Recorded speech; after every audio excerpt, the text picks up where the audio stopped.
सब ठीक है। ये देश को लेकर बार-बार सवाल उठ रहे हैं। सवाल इसलिए उठ रहा है कि अभी तक कोई डिसीजन नहीं हुआ।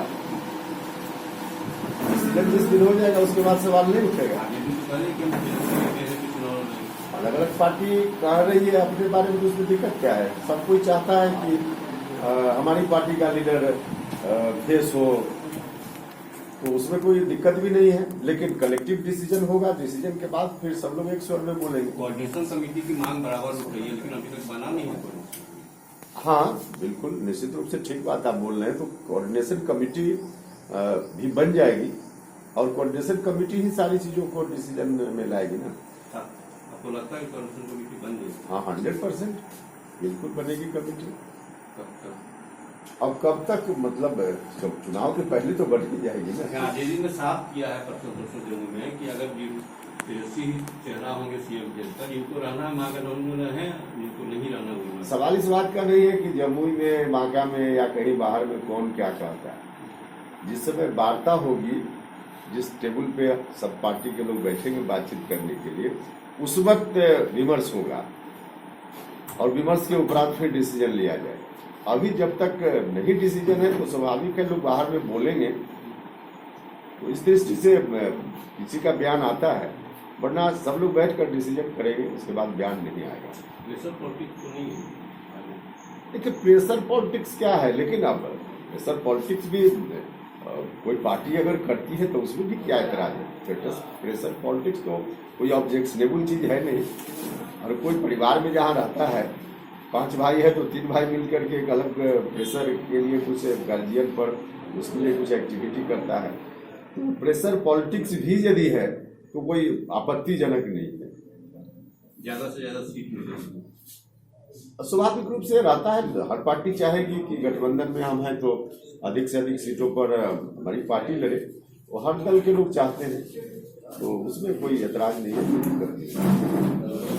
सर एक दलित या पिछड़े वर्ग से मुख्यमंत्री इस बार हो, ऐसा मांग कुछ उठ रहा है, तो क्या लगातार पिछड़ा वर्ग से मुख्यमंत्री हैं, दलित भी मुख्यमंत्री हुए हैं बिहार में इस बार।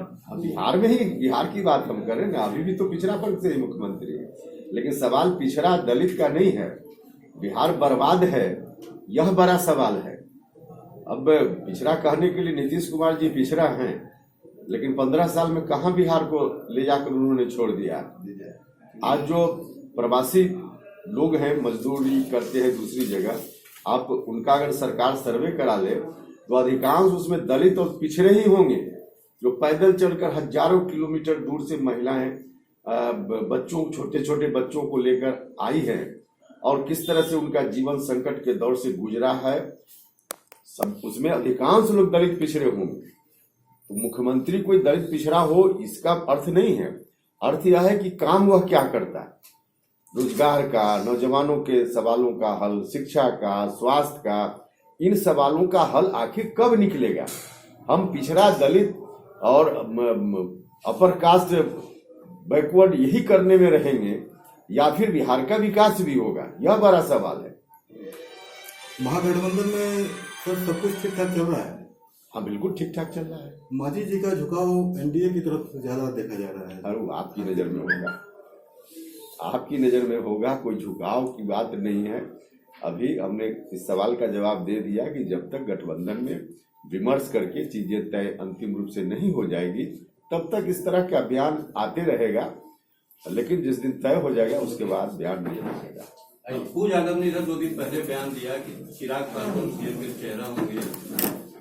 अब उनसे तो हम लोग का कंसर्न नहीं है ना, इसलिए कि हम लोग तो गठबंधन अलग है हम लोगों का, बाकी गठबंधन से बाहर की कोई पार्टी क्या बनती है उनका विषय है। आरजेडी को डोरा डाल रहे। हाँ लेकिन गठबंधन में की बात नहीं है, अलग पार्टी है उनकी, इसलिए उनके बयान पर क्या प्रतिक्रिया। जमुई लोकसभा सीट पर अब चुनाव लड़े थे पिछली बार, 4 सीट विधानसभा का है, किसी पे दावेदारी होगी?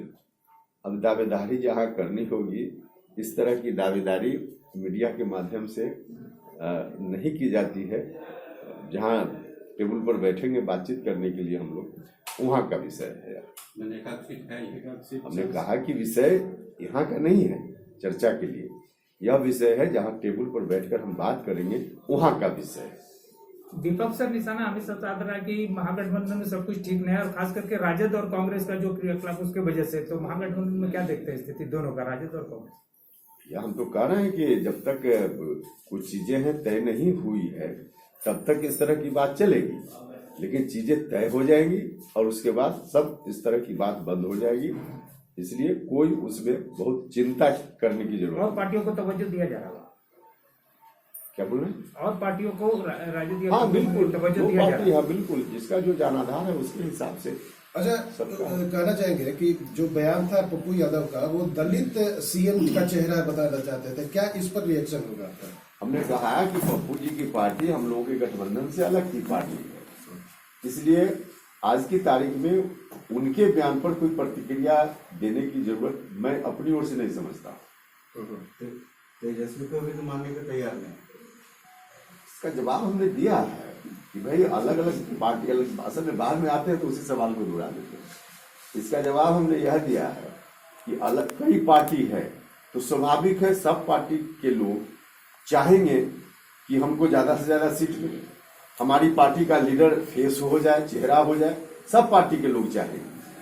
तो कोई दल अगर बोलता है अभी तो कोई आपत्तिजनक नहीं है। हाँ, जिस दिन बैठकर विमर्श के उपरांत तय हो जाएगी गठबंधन के की ओर से चीजें, उसके बाद कोई नहीं बोलेगा।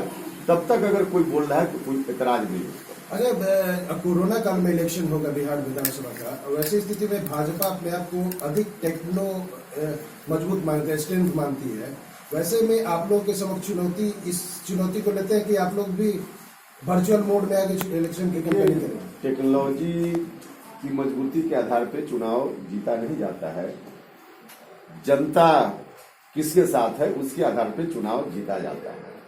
तो आज की तारीख में लोग खोज रहे हैं कि कहाँ हैं सत्ताधारी दल के लोग। 15 साल में इस स्थिति में किसने लाया, और कोरोना के चलते भी जो संकट आज विशेष रूप से बढ़ा है, कौन जिम्मेवार है? अगर लॉकडाउन करने से पहले थोड़ी स्ट्रेटजी ठीक से अपनाई गई होती तो देश के लोगों को और खासकर बिहार के गरीब लोगों को इस दुर्दशा का सामना नहीं करना पड़ता। इन लोगों ने शुरुआत में ही गलती की जिसका नतीजा पूरा देश आज भुगत रहा है। तो इन चीजों को जनता देख रही है। वर्चुअली पहुंच जाइए, टेक्नोलॉजी के माध्यम से अपनी बात कह दीजिए, उससे जनता नहीं मानने वाली। जनता इन लोगों को खोज रही है इस बात। अच्छा, एक और सवाल होगा, चाइना को लेकर आपका क्या रिएक्शन होगा? क्योंकि अभी ये संकट आ चुकी है और हमारे जवान भी शहीद हुए, इस पर क्या रिएक्शन होगा, क्या होना चाहिए? देखिए, इस पर हम भारत की सरकार जो भी निर्णय ले, हम सब लोग भारत की सरकार के साथ हैं, क्योंकि जब देश का मामला है, पहले भी हमारा इतिहास रहा है कि देश के मामला के समय कोई विपक्ष और पक्ष की पार्टी नहीं होती है, पूरे देश को एक साथ, पहले भी पूरा देश खड़ा हुआ है और इस बार भी जो कुछ भी है चाइना के मामले में तो भारत सरकार निर्णय ले, हम लोग उनके साथ हैं। इस बार चुनाव में परिवर्तन की बयार बहेगी क्या लगता है? बिल्कुल परिवर्तन की बयार बहेगी, बहनी भी चाहिए, बहनी भी चाहिए और बहेगी। इतना आक्रोश लोगों में है, हम कहते हैं कि नहीं बहेगी तो फिर कब तक बिहार दुर्दशा का शिकार होते रहे, कब तक यहाँ के लोग पेट पालने के लिए हजारों किलोमीटर दूर अपने परिवार को छोड़कर जाते रहेंगे, कब तक यहाँ के बच्चे शिक्षा के लिए भटकते रहेंगे, कब तक स्वास्थ्य के लिए भटकते रहेंगे, एम्स में जाकर इलाज कराते रहेंगे, कब तक जाएंगे दिल्ली।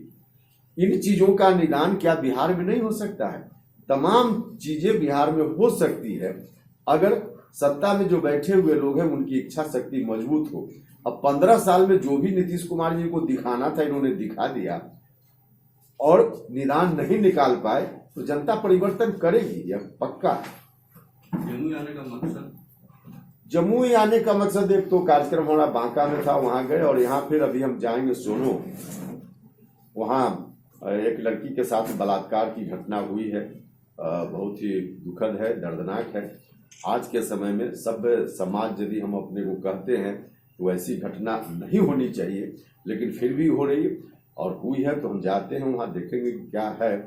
और खास करके इसकी जवाबदेही भी सरकार के ऊपर जाती है। एक तरफ सरकार कहती है कि हम अति पिछड़ा दलितों के बड़े हितैषी हैं, और दूसरी ओर इस तरह की स्थिति में जो दलित लोग हैं, अति पिछड़ा लोग हैं, वही लोग ज्यादा प्रताड़ित हो रहे हैं।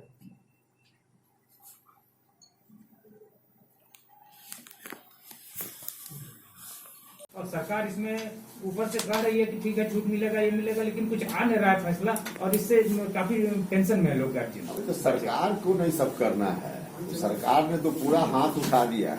नीतीश कुमार जी तो लगातार 3 महीना से घर में बंद हैं, उनको थोड़े दिखता है कि धरती पर क्या हो रहा है, उनको तो कुछ दिखता नहीं। वहाँ ये करने मारे में तो चकाचौंध दिखता होगा उनको, तो लगता है कि ऑल इज वेल, लेकिन उनको समझना चाहिए ऑल इज वेल नहीं है। जो प्राइवेट स्कूल में पढ़ने वाले बच्चे हैं, पेरेंट्स हैं, जिस तरह से आज परेशान हो रहे हैं, जो सरकारी स्कूल में पढ़ने वाले भी बच्चे हैं, उनकी पढ़ाई जो कुछ भी होती थी पूरे तौर पे ठप है। कहने के लिए कहा जा रहा है कि ऑनलाइन उनको शिक्षा दी जा रही, लेकिन गांव की गरीब बच्चे कहीं ऑनलाइन शिक्षा ले रहे हैं क्या? सब कागजी है, धरातल पर कुछ नहीं। लेकिन सरकार को देखना चाहिए, जो समस्या आप बता रहे हैं, सरकार को अविलंब देखना चाहिए इसका सोल्यूशन कैसे है। अधिकतर गार्जियन का कहना है सर कि रोजगार छूट गया, खाने के लिए पेट में अनाज नहीं है, अब हम फीस कहाँ से भर्ती करें? ठीक बोल रहे हैं, बिल्कुल ठीक बोल रहे हैं। है समस्या, इस समस्या का समाधान सरकार को करना चाहिए। हम अपनी ओर से सरकार से मांग करते हैं।